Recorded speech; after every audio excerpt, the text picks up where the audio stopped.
G'day guys, welcome back to Dylan Friends. This week's episode is brought to you by our beautiful friends at Bloke in a Bar. We love Bloke in a Bar. We love Denon, Kemp and the boys up there. They're doing incredible things. I'm actually going up to Sydney soon. Can't wait to hang out with him. He's a really busy man. He keeps telling me he's really busy, but I think he's joking. We'll definitely be hanging out. I'm sure we'll be drinking lots of Bloke in a Bars. Now, they are in so many new stockers all over Australia. In Victoria, the local Sunbury, Harry Brown, Liquor, Craigieburn, Bottle Pakenham, Daly's Liquor Store, all stores, Hamilton Celebrations, Winchelsea IGA, Birdie's Mini Golf on tap. Mini Golf, Moore Greens Golf Club. Let's go and go there and have a hit and play some golf, drink some Bloke in a Bar. Also, Steve's Liquor, all stores in Victoria. In WA, Malaga Tavern, Ashby Celebrations, Gate Bar and Bistro, and in Tasmania, Celebration Kingston's. Make sure you get in there, fam. Make sure your next beer of choice is a Bloke in a Bar. It's that beer where you're sitting down with your mates, telling them how much you love them. Grab a six-pack and split it with 5 others and have a good time. Big thanks to Bloke in a Bar for all their love and support. In all seriousness, this show would be nothing without them. We love them. Check it out, fam. Also, the link will be in the show notes for all the stockers. So if you want to check your nearest one, go to the link, hit it, search you. Maxie, welcome to the show. Thanks for having me, mate. Mate, it's an honour to have you on. It's a privilege. It's been a long time in the making. You're a very busy man, doing plenty at the Pies.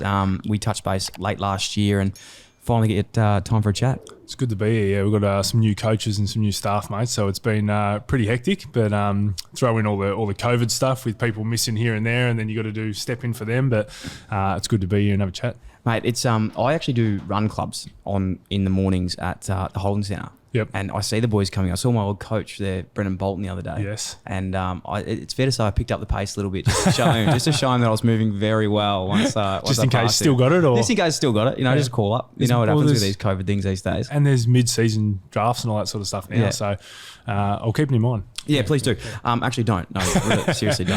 How's it all going down there? Because you have had so much change. Like, there's been crazy change. Like, when you think about Collingwood, it's Eddie Maguire, it's Nathan Buckley, all these types of people. Yeah. You've got a whole new sort of coaching staff, new president. I can't keep up. Yep. Is it new president? Yeah, Jeff Brown's come in. Yep. So obviously that's sort of the top end with the board, but probably for us it's more the day-to-day. So Craig McRae and Bolts and Lepper, and then we've got a range of other coaches coming in. So you would have spent some time with my old mate Josh Fraser, Neville Jetta, and then some other sort of performance staff, Jared Wade and a few others. So it's been a lot, and I guess for us, because we've had a big list turnover over 2 years, it's just meant there's a lot to do, but everyone's gelling really well, and we're trying to work out what it all looks like for us moving forward. So that'll take time, but we've got a really good group, and they're all hard workers. So yeah, it's exciting. I was just thinking about it then. I hadn't thought about this prior, but like people like yourself and Josh Fraser. Yep. And Josh Fraser in particular, I've worked with him for a long time. He was my coach at in the VFL when I was playing down at Preston City Oval.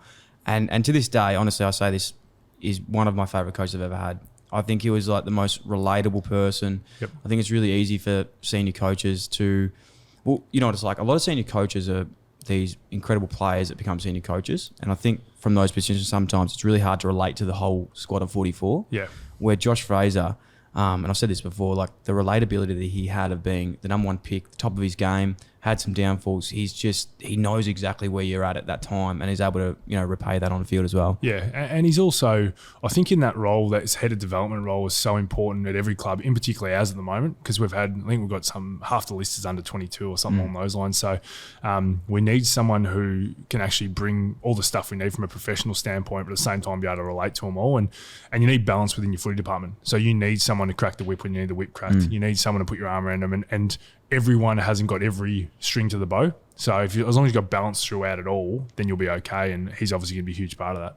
And your role at the moment, because last year or the year before, you're doing some leadership stuff with the boys, but now you're looking after the department with Graham, right? Yeah, so I'm sort of, I guess he's 2IC, so GM of footy ops and performance. So basically just work across almost everything apart from recruiting. So obviously Roddy's the best in the business at that, and has done it for a long time. So I'm fortunate to be learning from someone like him, and at the same time being across a lot of different elements of the footy department gives me a great understanding of what's going on, and just try and solve problems, like just little things that come up here and there, and make sure that they're acted on really quickly. Obviously, you've got your consulting business as well. You do some stuff with leadership and businesses too. But is that where you always saw this transition come? And I know we'll get into the story today, but to get to be, the head of a footy department, was that the goal? I knew it was never going to be coaching. Yeah. I sort of, to be honest, I love playing the game, but I never loved it enough to be a coach. I think being a coach, Like we'll go home from a game, I'll sit on the couch and have a beer or red wine and relax, and they go and cut vision for 10 hours. Oh. And so it's just, I don't love it that much for that. So I guess from my perspective, I always loved the game, wanted to stay in it. At some capacity, I didn't know what that looked like. And I guess knowing I didn't want to be a coach, but understand the influence you can have in a football department still in an administrative role, that was sort of something that appealed to me. And I still don't know if that's the end game, but again, it's something I'm enjoying for now. Well, I think it's so transferable. That's one thing I've learnt with footy players, especially good ones like yourself that have incredible leadership. Like those skills of playing on field and then going into business, it actually is very similar. Yeah, it's funny because even with different people I work with, I say, all right, well, do you do presentations? They go, oh yeah, all the time, like to clients and all that sort of stuff. I was, oh yeah, is that the first time you've done it? Oh, it is, but I sort of went through and wrote it all. I was like, yeah, but is it the first time you presented it? Well, yeah. I thought, well, why wouldn't you get people in the room who can give you feedback on it? Because you don't know what you're doing. You might have your hands in your pocket. You might be... I was speaking to someone about it and he goes, oh, the old professor that used to have back in the chalkboard days, he had the chalk and he'd get nervous when he's talking and he'd start going like this with the chalk. And they couldn't stop, like all they could see was that and laugh at that, and they couldn't concentrate on what was going on. So the intricacies of your body language when you're doing a presentation, if am I turning my back and looking at that instead of when I should be looking at you and taking the time to pause and reading your body language. So even now after COVID, there's so many elements of it because we're used to presenting on screens. So we're not used to actually having to do it in person again. So there's sort of a lot of levels to it, and some companies do it really well by sort of giving that advice, but you got to spend the money, invest in your people to want to do it. And even little things like that where I'm used to presenting in front of groups because I've had to do it for a long time. As you say, that's transferable. Yeah, well, you've got a wealth of knowledge and I'm very keen to unpack it today. What I'd love to do, and it's a little bit weird on this show, call me strange, but we'd love to start at the start and we'd like to talk about your journey, like growing up, where'd you grow up, what you like as a kid, and getting into your junior days of footy. Yep. Grew up in Geelong and I was there till about in Newtown till about age of 10, and we moved out to Wallington, just near Ocean Grove, so on about 5.5 acres. Just my brother loved his motorbikes. I would love kicking the footy and playing sport, and then we had a younger sister as well. So we're keen to get out of town, have a bit more land. And for me, I was just sport obsessed, just loved it. But it's funny because I was only really football and cricket. So I know a lot of people play basketball and soccer and do all these things, but I was just footy in winter and cricket in summer. I just loved it. So I guess for me, anyone who grew up in Geelong, you're never seen as someone who's going to make it in the AFL if you're not part of the Falcon system. So the first opportunity for that came in the under 15s. I went down as a 14-year-old, so I was an underage. Went through the 100 odd and 90, 80, so they cut it down and got cut. Got invited back the next year as a top age and got cut. As a 16-year-old for under 18s, got cut. So it wasn't looking real good. But I probably had a bit of a turning point at 16 in that it's different now, obviously, with social media, with the amount every single game's televised, the access to all the footy shows. Back then, you didn't have any of that. And so I baked for Hawthorn. So living in Ocean Grove and they're at Waverley, so I didn't get to go and see them all that often. Loved when we did go, but they weren't real to me. So my heroes were sort of more the senior guys at St Joey's Footy Club. So we'd go, you'd play under 15s, hang around, watch the 18s, and you spend the whole Saturday at the local footy club. And because those guys, they became my heroes. They were the guys I looked up to, and they asked me to start training with them when I was 16. So I sort of trained with the under 18s from sort of 4 till 5, and then there was a gap of an hour till 6 o'clock when they started. And because of that, I just didn't want to let them down. So I just started a lot more deliberate practice. So I sort of got an extra hour in a few times a week. And then I ended up playing a game. We lost by 120 points, so it wasn't all my fault, but I got dropped the next week. But I loved it, and I was sort of forced to raise my level to them. And it's just the old sink or swim. You either go, nah, this is too hard, I'm letting them down, and you lose confidence, you go the other way, or you go, I'm learning, or I raise my bar so I can see what's going. That's why often the younger sibling ends up being the older, because they're mimicking the whole time. They're having to play, raise their level up. So that sort of happened to me then, and improved a lot. Also went from being literally the smallest guy on the team to the high name now in the space of about probably 9 months, 12 months. Mum and Dad are convinced it was all the KFC I was eating, so I was working there, so plenty of chicken. So I got invited back down to the Falcons as a 17-year-old, and I was so fit because I've been doing all that work that I was winning all the time trials and everything was really good. I had great sort of feedback. And first intra-club match, I picked up the ball 3 minutes in, handballed it off, I went to put on a shepherd, and the guy sort of jumped in me with momentum and stuck his knee in my back and snapped a vertebrae in my spine. So I was out for sort of 6 to 9 months while that healed. So got cut for a 4th time. Yeah. Come back at the end of the year, played under 18s for Joey's and won a flag, which is good. But it was sort of hard because the Falcons won the flag that year. And I remember watching, and they invited me back down the second half of the year. Mick Turner was sensational for me, and Damien Christensen, the coach. They invited me back down to train as sort of a train on for the next year. So I was around them while they were training and that. But a lot of those guys who early in the year I was competing with and often beating were premiership players on the MCG. And I was sort of like, I just feel like I'm close, like I can get there. So 5th time they invited me down as a top age under 18 and managed to play every game. We had a pretty good team. We had Hodge, Ablett, Bartel, Brent Maloney, Matt Maguire, Tim Boyle, Tom Davidson, Luke Molan, Joel Reynolds, Tim Boyle, but 12 guys, something end up on an AFL list, and amongst them, I ended up winning best player in finals with those sort of names. So all of a sudden, those sort of clubs interested, which hadn't happened before. So you're getting all the interviews, they come to your house and interview. I didn't know at the time, but school principals and all that sort of stuff, they were interviewing about me. They couldn't go through social media because we didn't have that then. It's all changed. What would they have seen if they... Not much, mate. Yeah. I'm pretty vanilla. Yeah, so draft came and went and missed out, but I had 8 clubs ring the next morning, want to train for a rookie this position. So sort of sat down with Mick Turner and Damien Christensen, and we worked through the list. And in the end, we thought Port Adelaide would be the best option for me. They sort of had ageing defenders, so I had to start bringing through some youth. And also, for me as an 18-year-old to show I was prepared to leave home and move into state, that would show how committed I was. So I went over there. I was supposed to be there a week. Got there day one, met Choco. They sent me in to do my medical, and I had some scans of me because I've been carrying a groin injury towards the end of the year. Nothing to stop me playing, but sort of a soreness. And I remember just like this, he put it up on the screen, and he goes, "Oh, mate, you got osteitis pubis." And I was like, "What are you talking about?" He goes, "Mate, we can't fix that. We won't be picking you." And I was like, "Hang on, I've just gone like the highest of high. I've walked in, I'm looking around, I'm all AFL players, and so what do you mean? I've got this injury you can't treat. I've just been training." And I remember they sort of the footy manager and Choco and the doc sort of had a meeting just like this in the table in front of me. I was just sort of sitting there, and Choco fought pretty hard, but ultimately, the decision was that we can't pick you. So I said, "Listen, I'm supposed to be here a week. You've already booked me flights and everything. I'm pretty stubborn, so I thought I'll prove you wrong still." So I kept training everything, but I got through the end of the week, and I learned a lot. I was just watching Kane Corns and Chad Corns and Treadray and Primus and all these guys, and I was just thinking, okay, that's the level. Like, they're the best in the business, and just taking notes and everything. Got to the Saturday, and I was actually due to go to schoolies on the Monday with 4 of my mates. We put in $1,000 each to go down the lawn or hire a house, and because I'd missed out on that, I was like, I've got to find out what other options are there. So I rang Hawthorn because I knew Hodgie had OP real bad, and he was pick 1. So I thought they're not worried about it, and they were one of the 8 clubs. So they said, "Yeah, sure, come down." So I went down there, stayed at Hodgie's uncle's house actually, and I trained for a few weeks for them, and got to the day before the rookie draft, and they called me in and sat me down and said, "Look, there's 4 of you, but there's only 2 spots. So in order, John Baird's number 1, Nick Stone's number 2, you're number 3, and Michael Georgiadis number 4. So the Kangaroos have a pick before us, and we think they might nab John Baird. If that happens, we'll get Stone and you."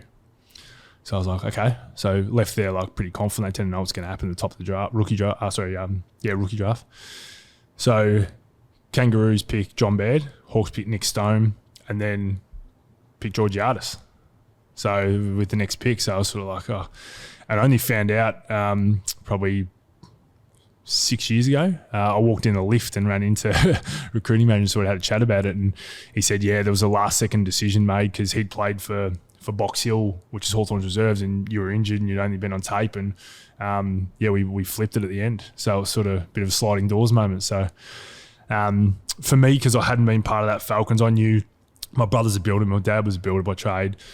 I can't even hang a picture frame, so I knew that wasn't my future. So I worked pretty hard at school and got into a double degree at Ballarat. So I moved down there to do that, and I wanted to play the highest level of footy I could. So I was playing VFL for North Ballarat and had one of the best years of my life. Like, it's just such good people and good club to be around, a lot of young guys. So there was obviously a social element to it and being get out and that. But I also loved that I was doing my uni, but then I was working at the Complete Garden, doing like selling pots and fountains and that. I was working at the Lakeview Hotel at nights, pouring pots and booking units and that in the hotel.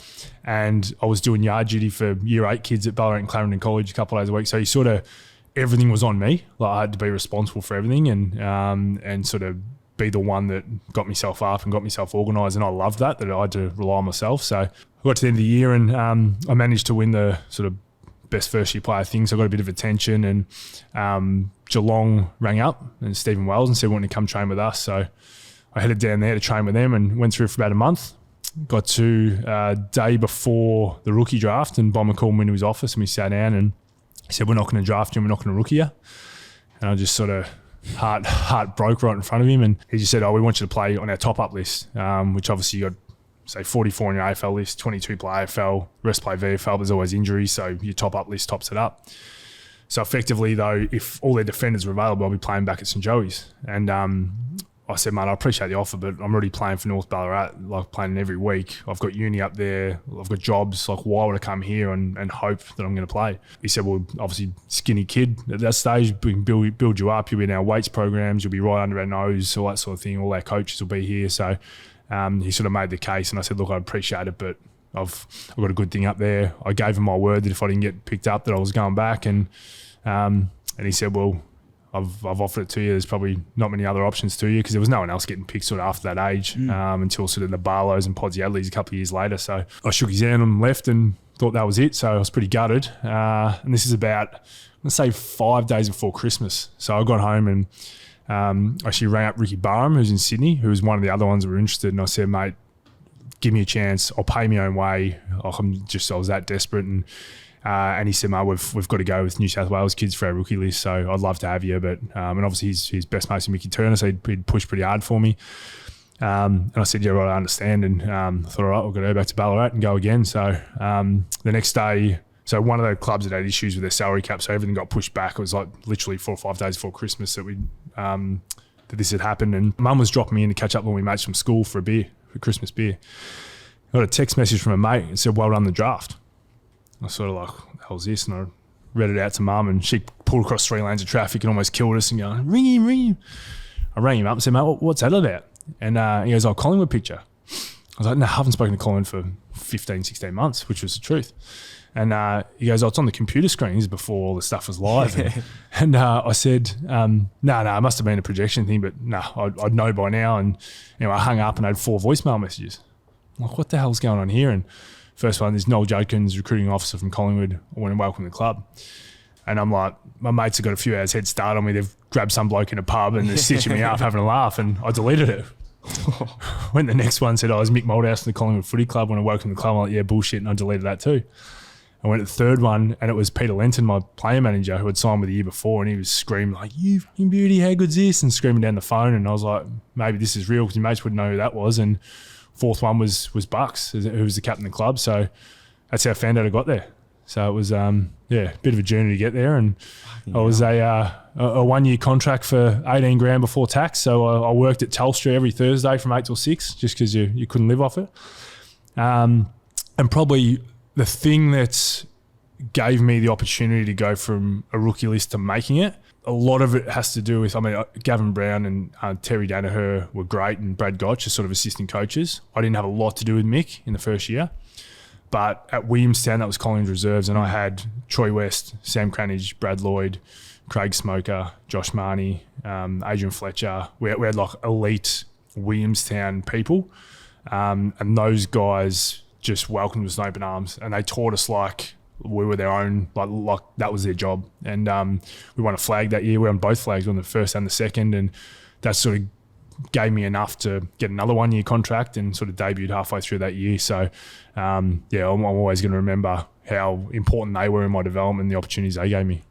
Fuck, there's one thing that's really evident in that story that I just kept like counting them. I was like, fuck, you're training with the seniors at St Joey's, you're having all these setbacks, you go to Port Adelaide, you say like, I'm not taking no for an answer, you offer to go to Sydney, do all these things. That drive, I hope you understand that's not normal, because a lot of players, and including myself, have been in those situations, and you want these things, but to actually put yourself out of your comfort zone and drive and push in your story, I'm assuming it's always been a part of you, or do you think that someone in your life has actually impacted that drive and probably actually helped you saying, hey, Maxie, go and do this, or was it actually just you? Well, I know, because you don't know what you don't know. But I remember Mum and Dad got interviewed once. There was a reporter came out home and was sort of asking when we were going through our successful times when we were competing for flags, and they asked her the same question, and she goes, well, we were like, how's he still doing this? Like, surely you give up type thing. So I don't know. All I know was I wanted it. But at the same time, plenty of people want it, and there's sliding doors moments here or there. Like, there's that many guys who are way better players than me that maybe the door slid the wrong way and they got an injury at the wrong time when they were about to debut. Like, there was a lot of things had to line up for me. So even for me to debut, Tarkin Lockyer had to do his ACL to open up a spot on the list. And Tarks, funnily enough, was like my mentor in the first couple of years. He'd have me over to his family dinner and that sort of thing. So you need things to go right. And there would be, and we'll never know who they were, but there'll be hundreds of players that could have made it or should have made it, but didn't because of that moment. So that's when you talk to young guys now, you just go, be ready. Like, you don't know what's going to happen, but always expect that you could be the next one up. And I think the other one is, I reckon there's probably, I don't know, between 80 and 100 players that I went through with. And out of all the guys that didn't make it, which obviously, so 80 or 90 that got delisted or whatever. In that period, through my whole career. There's only 2 I could put my hand on my heart that did absolutely everything they possibly could and just weren't good enough. And I won't name names or anything like that, but if you get in the door, you're 98% like talented enough to make it. Yeah. You don't miss on talent anymore. Like, there's so few players get the opportunity that you don't miss on talent. They know you're good enough in talent.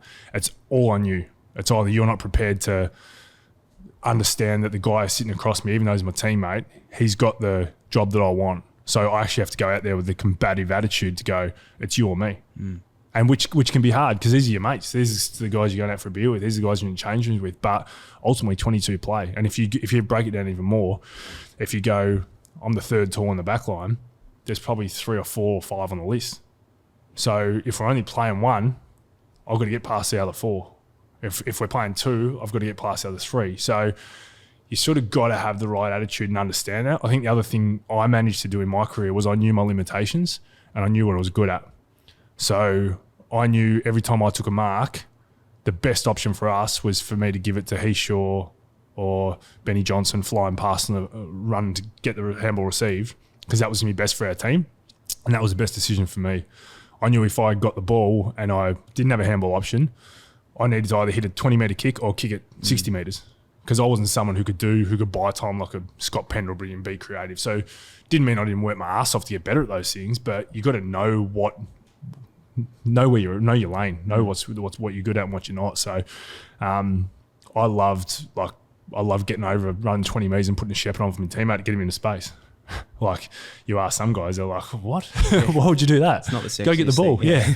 So but that gave me a career. That got me a spot in the team. And if I didn't do that, I couldn't do the other stuff. So you just had to work out, and then your confidence builds. And instead of going across third man to spoil, you start going for a few marks and your confidence builds there, and you just sort of don't know what you're capable of, I guess. Yeah. Well, it's, from someone with quite an opposite maybe journey that you've had in terms of that mindset and lessons you've learned early. I had to learn that probably the hard way, because I think in my career, and a lot of people I speak for in the AFL, like, I probably was one of those 90 or that 80, 88 that not going there and not working hard, but just not knowing and not realising the opportunity you have. And sometimes it does pass you up. And I've tried to use that, into the next phase of my career and do that in that aspect. But one guy that really stands out, and I've spoken about him a little bit, that has reminds me of what you're saying is Ed Kerno. Yep. And I remember my first day, like, going into Carlton, and I was sitting next to him, and it was this rookie that had got drafted from Box Hill, and I was like, oh, fuck, I'm so much better than this bloke. Like, and to this day, I think,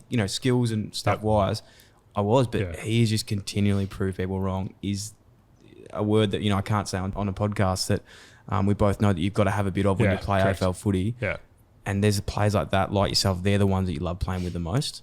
Yeah. What was that like as a leader, like when you knew that you had a teammate like that? The best thing you want to do is be that teammate for everyone else. So is that what you loved the most? Because I'm assuming that's what you went out there going, I want to be this, and that's what I just want. I want my teammates to know that this is where I am. So from probably 17, 18 onwards, my nickname was Hank. And it was from me, myself and Irene. with a split personality, where he's this old nice guy and then you've got this mad guy. So a lot of that came from, right, you cross that white line, you're a different person. And I had no choice. If I didn't do that, I wouldn't have played. I wouldn't have got a game. So knowing that you got to be physical, you got to be aggressive. I know 99.5% of the players I lined up on were more talented than I was. So how am I going to beat them? If it's a game of speed, they're going to beat me. If it's a game of fitness, they're going to beat me. How can I bring them back to my level almost? So I've got to try and prevent them. So that was the way I sort of approached it. All right, and also outside of all that, I did the work. So people would go, geez, how good was Buddy? Like, I played on Buddy one day. Kicked 8 on me, but it was how good was Buddy? Mate, Buddy's unbelievable. But he was also unbelievable, not just because he was quick and strong and talented. He was unbelievable because he knew that when Hodgie swung out on his left foot, he was going to put it out to space for him and he wouldn't have to break stride. He knew that Mitchell could go left or right, wanted to kick it 20 to 25, so he had to hit up. He knew that Cyril could, on left foot, could come out on his left, but he could also hook it back the other way, which not many could. He knew that Ruffy came out and he's pretty up and down when he's trying to hit his target, so all right, I've got to lead at him. All those things he knew.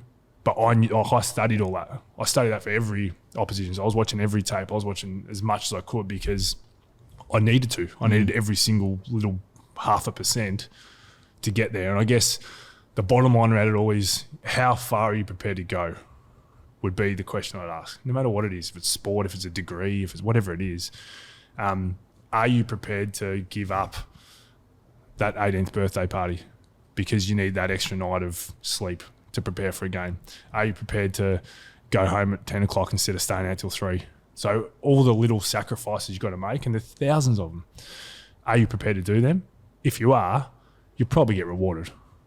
Like in life, you will. In sport, it's a bit harder because there is an element of talent and timing and all that. But yeah, that's sort of, I guess, how far you're prepared to go, how bad do you want it. I love that. I really do love that. 2003, when you come into the team, when do you know that AFL footy's for you? And I know that in your mindset, you already feel like you belong there, but when was there a point where you're like, no, I'm really confident now? I reckon end of 2009, when I'd had a year as captain and I was all Australian. That's when I thought, all right, now it'll be on my terms when I finish, type thing. Like up until then, I was still like, I could get the arse anytime. So I never felt comfortable. And end of 2008, I got given a couple of roles. I broke my wrist in the start of, I think it was the last game in 2008 against Sydney. I was playing on Ryan O'Keefe, who was a centre forward who basically played midfield, just went everywhere. And I managed to play okay against him in that game, but they just sort of strapped it up on, kept going. And the next week we played Adelaide at the old football park, and they were like red hot favourites. And I was asked to go in the midfield, which I'd never done, or since I was 15, and tag Scott Thompson, who was like dominant on like most possessions ever or something, or close to it that year. And I managed to cut him out and kicked a couple of goals, and we won the game. And then we lost, I think the next week to St Kilda or something. And I had a similar role. I think it might have been on Brendan Goddard or someone, but it was a similar role, whoever it was. And I remember in my review saying to Mick, I always just wanted to be a good team player. And after those couple of games where I got a bit of a taste of, I guess, being a little bit better than what I had been, that's when I went, no, I'm not satisfied being a good team man. I want to be a good team man, but I want to be better than that. So that's what you're going to see from me, and that's what you should expect. And yeah, I suppose that next year as an All-Australian was something that was reward for that.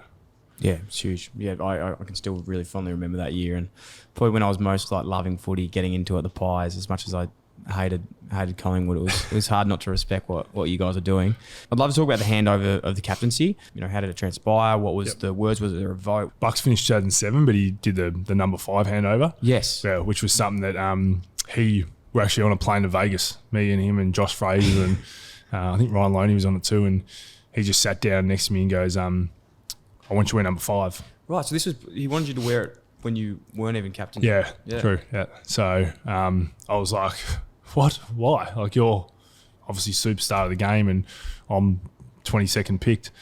And he just said, I respect the way you go about it and sort of I love your journey and all that type of thing. And I was sort of like, it should be bigger than me. Like the number should be going to someone who's going to be a superstar type thing. And anyway, he goes, have a think about it. And one thing he said was, he goes, if you don't want it, I'm going to speak to either Scotty Pendlebury or Daisy Thomas about it. I was like, I don't want one of those pricks getting it.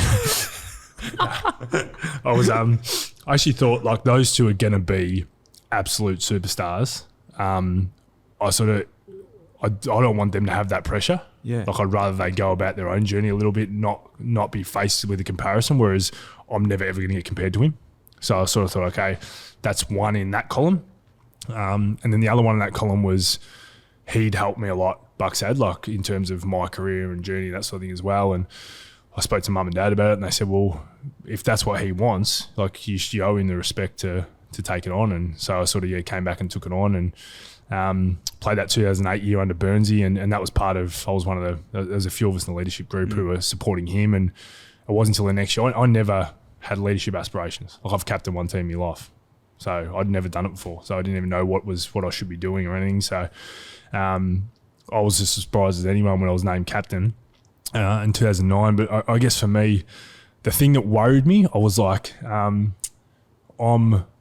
was only like, there was something like 25 blokes older than me on the list. And I was like, Jesus, how am I supposed to tell them or guide them? Like they've got more life experience, they're better players and that type of thing. And I just kept coming back to, I remember catching up with Mick at one stage near his house, had a coffee, and he goes, mate, we picked you to be you and no one else. We didn't pick what we hope you're going to be, we picked who you are.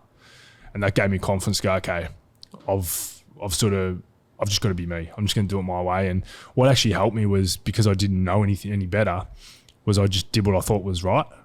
So, and the way that I think is right is I don't have all the answers. I'm someone who wants to ask, what do you think? What other situations are there that we could go through? How do we manage this? Whatever it is. But I had Benny Johnson and Heater and Dids and Swanee and those guys who are the Rat Pack. They were just as important to our leadership as I was.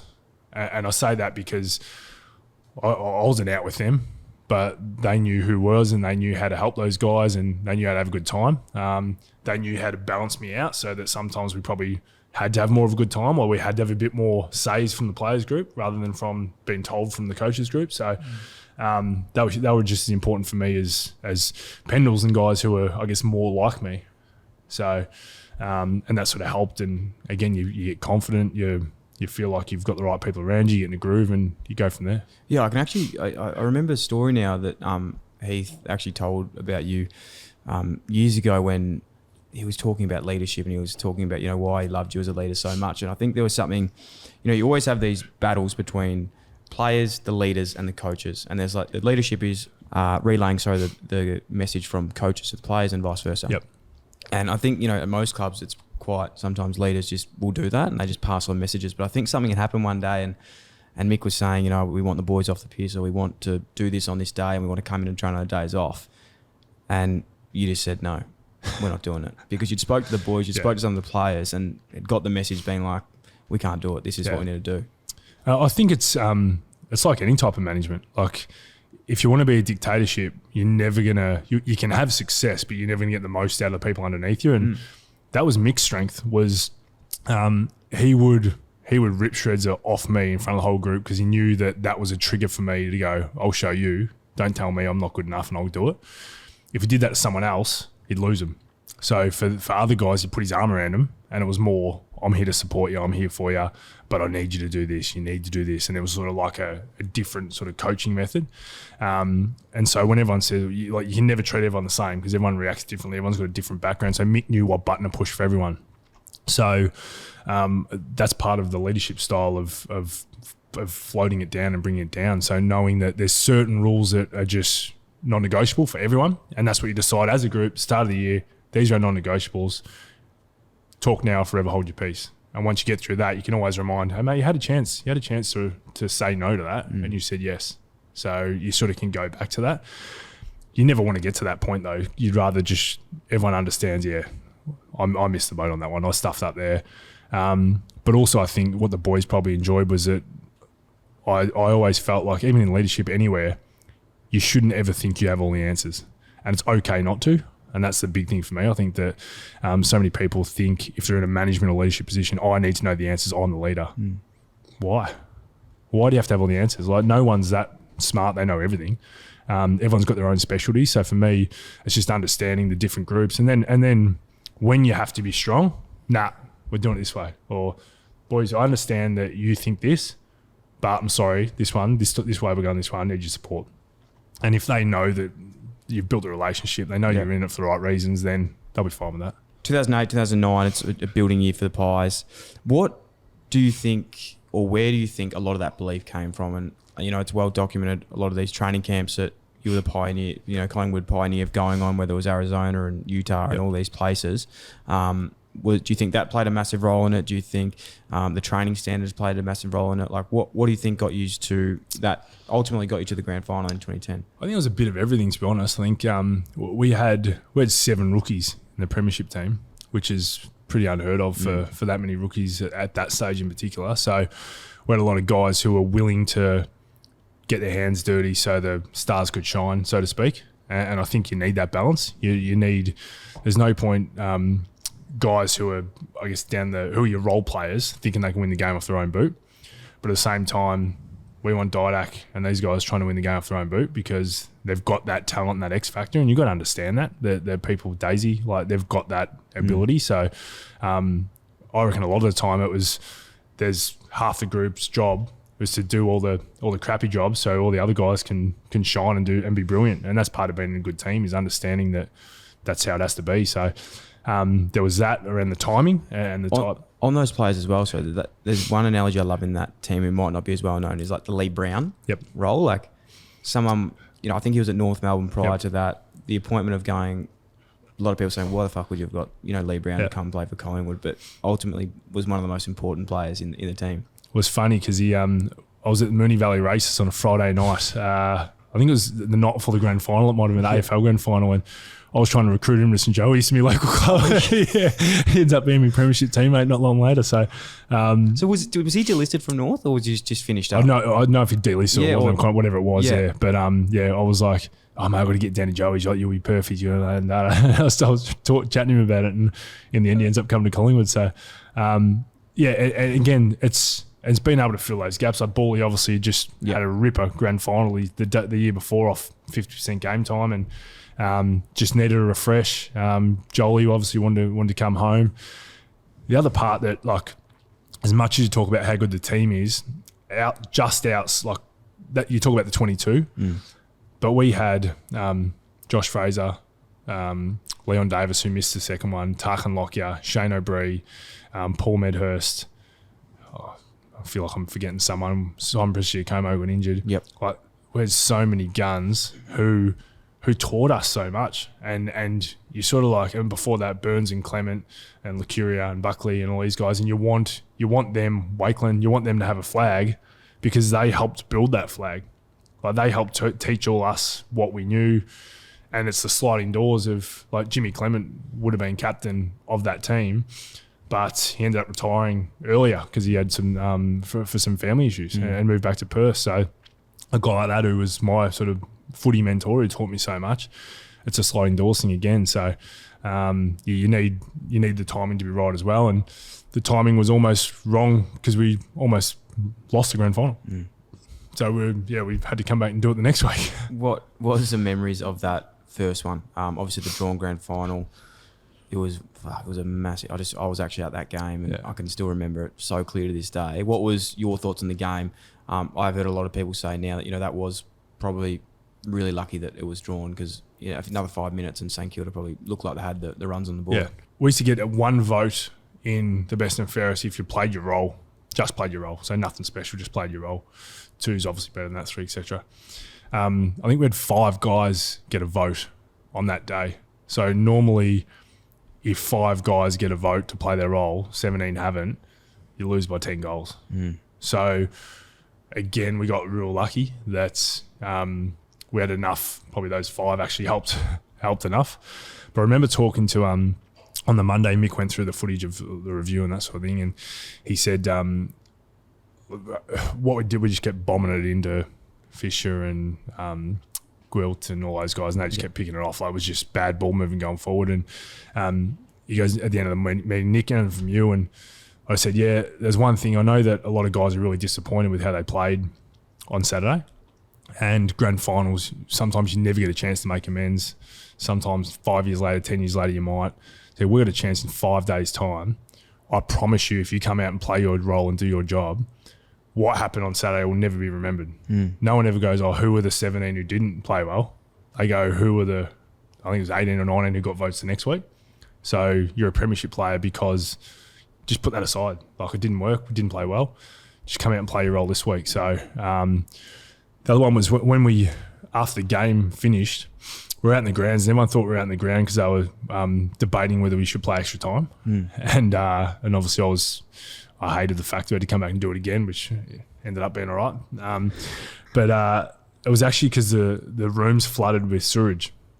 So the actual players' room, so 100,000 people go in the toilet, and they flooded and the rooms were all flooded. So we were sitting out there while they worked out where to put the two teams. So they ended up putting us on the other side of the ground. But there was 4 players from each team who got picked for drug testing, of which I was one, and that's all set up, all official, and it has to be in the rooms they're in for the reasons, like the official element of it. So we'd go down to those rooms, and it was a hot day. I was that cooked, like the disappointment of feeling like I let everyone down, like I was captain. We were favourites to win. We were in front. We didn't win. So it's my fault. What am I going to do? How am I going to get us out of this? And it took me about an hour and 40 minutes to wee my 90 mils. Every time I tried to wee, it was just, they go, we can't use that, because I was just so dehydrated. So finally I was last to leave. I walked out. All I had was my car keys. So I was still in full playing kit. I walked out in the ground. I was just looking around. It's dark, but there's like cleaners cleaning up. And I just thought, how the hell are we going to come back and do it again? I drove back to the Holden Centre and I parked my car and I walked through. I had this little altitude room and the treadmill, and I just heard they're running on the treadmill. And I thought, I can't even get a step ahead of me. Who the hell's running on the treadmill? And I opened the door and it was Tarkin Locker and Tyson Goldsack, who were 2 emergencies for the game because Presty had pulled out injured the day before. And they were laughing and like sort of chatting to each other, and I thought, holy shit, like these 2 guys just had like the ultimate disappointment. Like, you're the next man to come in, so close to playing, door shut, grand final, the doors ajar again. And they're like, all of a sudden they can win a flag. They can come and be part of a grand final, of which Goldie ended up doing it. I thought, shit, it's not opportunity lost. It's opportunity postponed. Like, and we started talking about it's half time, that type of thing. So they helped change my mindset that it's not over. It's just postponed a bit.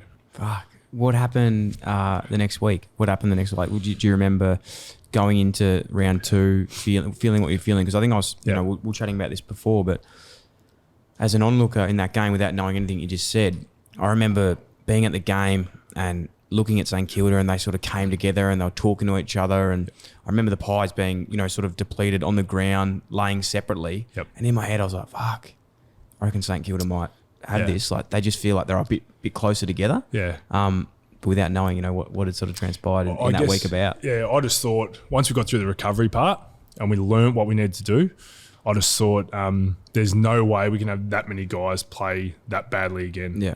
And was Pendlebury really sick?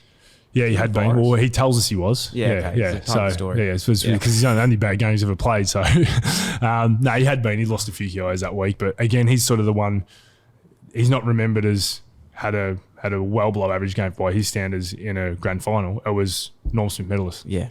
So, again, he's sort of one of those ones. So, but yeah, we just, they had the experience of playing a grand final where a lot of guys didn't handle it, and lucky enough to come back the next week. I always love like those moments, and I'm sure you understand exactly what I'm talking about, but there's those moments that aren't often on TV. They might have been behind the play, might have been offside running and covering someone's man.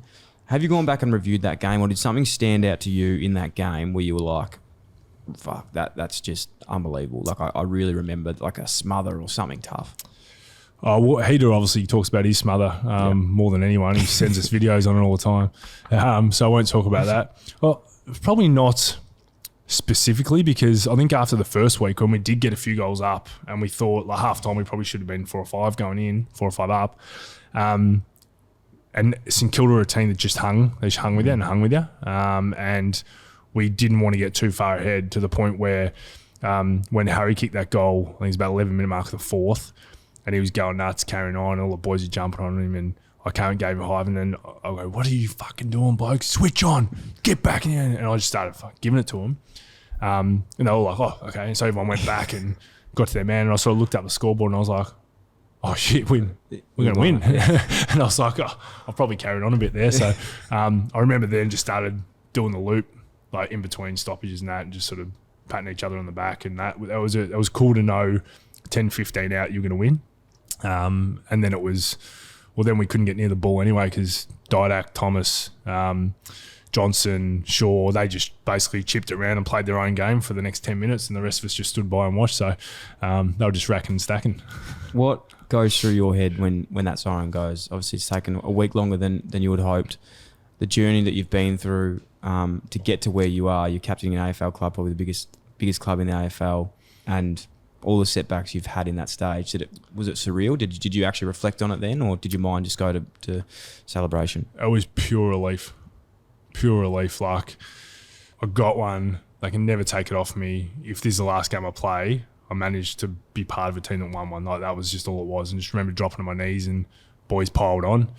And then I remember just like, all right, back into sort of leadership mode. Right, what have I got to do now? Oh, hang on, Richo's here. I've got to do the commentating thing. All right, I've got to go see. I haven't seen any of our support staff, so I jog over, try and see him. Mick finds me, and then all of a sudden we're in a circle singing the song. I'm like, geez, I haven't even got to the Saints guys yet. And then I was thinking, I want to make sure I get across there.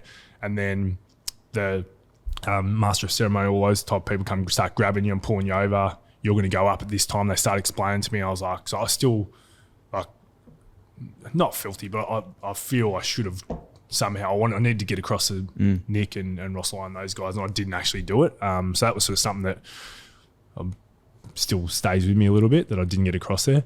But again, if I was them, I was like, piss off, mate. Yeah. So, I guess for me, it was just like, what's next? And then, all right, which sponsors do I have to thank? Like, and then I start thinking like that. So I'm like, right, let's get through the official part, and then I can get to my family and start enjoying that part of it. Yeah. So I don't know, I guess I'm sort of a bit messed up that way. Yeah. So after, 20 odd years of heartache and setbacks and getting to where you are of grind, you give yourself about 10 seconds of celebration until you're back on. I do remember Ben Reid ran up and he was behind me and he grabbed me in a headlock, and everyone's jumping and celebrating. He was that excited, and about 10 seconds in, I'm trying to like tap him out. I thought he was trying to kill me, so eventually I got out of that one. Fucking hell. Yeah, that's huge. Leadership. What do you think makes you such a good leader in, part one? Yeah. And part two, who do you think in your journey has been the biggest influence on you as a leader, or someone you've learnt the most from? And it might even be, not what to do, it might be like what not to do as well. It was probably, if I flip it the other way and start with that, is that my mum, I learned empathy and like caring for others and charity and that. With my dad, I learned ridiculous work ethic, the treatment of his staff in his own business. We'd get home after a 10-hour day and still find time to kick the footy or play cricket or whatever with me. So the commitment to that, to his family. Jared Fitzgerald at North Ballarat was all, he was people first. So he's, how are you going? Are you eating the right foods? How's work? How's uni? All right, let's look at your tape. So I was always person before job. Mick Malthouse spoke about, like, the individual, what buttons do you press and how do you sort of develop them. Craig Bellamy, and he's just got ridiculous work ethic. He's someone who, he doesn't think he knows it all, despite the fact he's arguably one of the greatest coaches in all of sport in Australia. Quick sort of story on him. So I spent the 6 years with the Storm, and halfway through my first year there, so I've gone into NRL, have no idea about the game. You feel like an intruder, even though they make you feel so welcome. And we'd lost 2 games in a row. I remember confronting him and saying, "Oh, mate, I've been thinking about something. I want to say it, but I feel like it's not my real job to say it." But he goes, "Well, spit it out." She's okay, so I'm even more nervous now.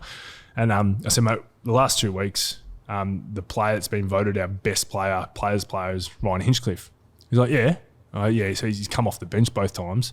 But when he came on, we were down 14-0 and 16-0. So he's in great form. At Smithy's, I think it was Smithy's 300th at that stage. He's his best mate. I was like, why wouldn't we start him if he's in the best form? Like, we need to start well this week and get the confidence going.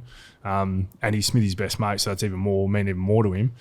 Like, think about that. And he just sort of paused, and it felt like 2 minutes, but it was probably 5 seconds. And he goes, "You're bloody right. You're bloody right. Good on you for saying something," and walked away. And I've got,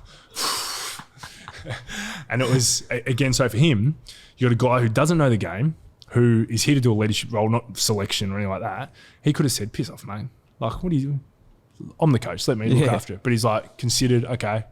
And he sort of takes it on board. So he doesn't know, he doesn't have all the answers. So again, it's another form of leadership. So I think you just go through all the different layers of who you meet in life. So even like, so you talk about yourself about, I probably didn't commit to my footy as much as I could have, and I might have some regret there, but I'm not going to make the same mistake again in the next phase of what life looks like. So it's learning a lesson of what's happened. So straight away, that's teaching people, and that's the type of leadership. So I think everyone's on a different journey, and you don't want to be one size fits all. So even in moments, put your hand up and go, "I didn't get that right. I missed that one. I should have done that." And even now I go back and there's regrets. Like, we're having beers and sort of stuff all the time with teammates and ex-teammates going, "I missed on that one." Like I just talked about not getting to Nick Rewalt. So it's okay to make mistakes and put your hand up and say you made mistakes, but also don't make them because you're pig-headed or because you didn't listen to people around you or just because you know what I mean? Like, make them for the right reasons. So I guess it's a strange answer, but it's probably, there's so many facets to it. You can't just go, this is leadership. And leadership was Alan Tuvey locking away the best small forward every week and us not having to worry about that role. So that was leadership. He knew that was his job, wasn't to get across third man up every time or to get tons of the ball or to do whatever it is. That was his job. That was leadership, by doing your job better than anyone else. So no one would say Tuz was a leader outside of me just saying it. So you just got to think of the different elements to it. And what do you look back now, thinking about your own game and your own style of leadership? Do you think, fuck, that was something I was most proud of? I'm probably most proud of, yes, that, but it's more because of the relationships I built around it. Yeah. So I was at Jared Blair's wedding 2 weeks ago. So the fact that he still feels I had enough of an influence on him as a friend and as a teammate that he still wants me to be part of that special day for him. So having ex-teammates or ex-staff call and just for advice. We talk a lot about this, and it's something that I look back and I've nearly learnt the biggest lesson from was being liked versus being respected. Yep. And I think that's something that's really evident in what you're saying there was you might not have gone out with Jared Blair every week and got on the beers, but when shit hit the fan and he needed help, you go to someone you respect over someone you like because you want honesty. Yeah, I'd like to think so. And I don't think you have to be exclusive in either column. I think that you waver between them both. So one of the proudest moments is Swanee had me centre half back in his off the field team of his career, which surprised a hell of a lot of people. So I was on the on field one too, so I was rats. But for me, it was I had to pick my times because I couldn't be someone who was a big drinker at certain stages because I couldn't bounce back from it. I wasn't good enough, whereas others might have been able to. So, but I made sure I had a good time when I could have a good time. So I think the other one is the people you surround yourself with is so crucial. Yeah. Like that's just, and I was even having a conversation with someone today about it, is that there's someone I'm questioning who the reasons why they're hanging around them. I go, mate, you can make your own decisions, but all I'm telling you is I've read this book before. And for me, all my mates at home from Geelong that I went to school with are still my best mates in the world. And so I could have had a great game on a Friday night and I'll get to my phone and one of them will have a video up there of the kick that I missed that went in the opposition for a goal and they'll be taking the piss out of me. So bring you back to earth straight away. But also those same guys knew we didn't have a Bucks day at the races once because they knew I would have got harassed. So instead we'd always get a bus where we'd go to just pubs out in the country for 1 hour at each one and move on to the next one. And that was because they would try to look after me and do the right thing by me and make sure that I was still part of it and I could still be a part of it. So surrounding yourself with the right people is crucial. Yeah, obviously Pendle's now one of the greats of the modern era and incredible captain. I think it came out today saying that it's going to be his last year as captain this year. Yep. putting the pressure on you now, can you give us who you think will be the captaining the Pies in the future? Well, we've got 3 vice captains we've gone with. Taylor Adams, Jeremy Howe and Darcy Moore, and all of them very different, but all bring different things. So I think I'm not even... They're obviously the leaders. They're the ones at the front of the line, but there's even some other guys coming through that I think are more than capable. So it's pretty exciting for the group we've got to have a lot of different guys, but ultimately it'll probably be one of those 3. Just a bit of strength on their strengths, because I feel like they're all different type of leaders, aren't they? Yeah, Howie's probably more the and not a knock on any 3 of them. Howie's a more relatable relationships. Yep. Off field, have a beer with you, but on field, train hard. Tay's a little bit more serious. He doesn't think he is, but he's scary. He I can know be Tay scary. very well. He's one of the best blokes, and then you get on field and he is a scary man. And again, he makes those around him walk taller because of that, because he's gonna stick up for his mate harder than anyone. So, and Darcy's probably a couple of years younger, and he's sort of got a bit more understanding of some of those younger guys, working hard on a range of different things like his university, all that sort of stuff. So he's probably a bit more holistic, I guess. Seems like a good group, like they all are, different types. And they balance each other out. And I think that's the other thing, is that you don't want the same person all in the same, because as I said, it's not one size fits all. You need all different people around. Yeah. Towards the end of your career, as you said, you cooked, you transition out seemingly from an outside perspective pretty well. What was your memories and experience from the first year sort of out of the game? I know you said you worked with the Storm with some leadership stuff. Was there anything else you were doing? Yeah, I worked at TPF as a business development role. So I was lucky. I had Rob who sort of set me up. I did a bit of part-time the year before, so did some BD role with them, and then I was doing SEN and Channel 7 on weekends and the Storm. And then out of the first year, the Giants sort of came and caught up with Leon and went through a plan with him and ended up doing their leadership stuff for 2 years as well. So I was doing them and the Storm and then all the commentary, and then eventually sort of Collingwood came calling to come back, and I've been there ever since. What was it like at the Giants? What's your experience and memories from up there? Yeah, I loved it. It was they were just great young group. I thought, I sort of felt, I'd never really spent much time in Sydney, but the sparsity of Sydney sort of hurt a bit, because you could have guys living 3 hours away from each other. So it's sort of like, how do we get a beer? How do we get a meal? Sort of like once you come to the club. So, and then the other thing was sliding doors.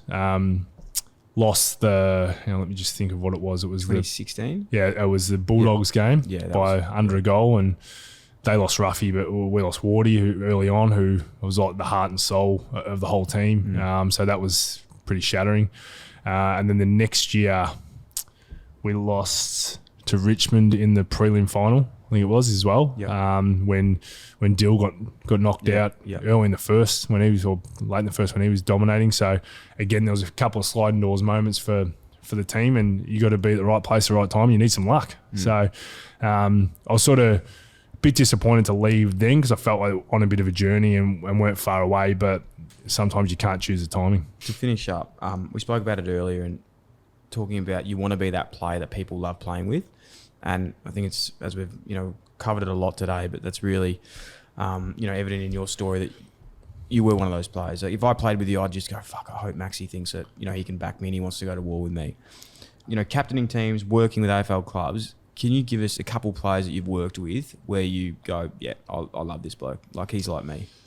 I think there's tons of them, and if I name any teammates, they'll lose their shit with me because I missed on someone else. But so I might say other opposition players. Yeah, for sure. Obviously Hodgie. So I played a bit of Falcons with him, but loves just, and also you love playing against those blokes because they're so combative. And I remember playing against Glenn Archer a couple of times. I'm thinking, geez, I would love to play with him because he just made those around him stand tall.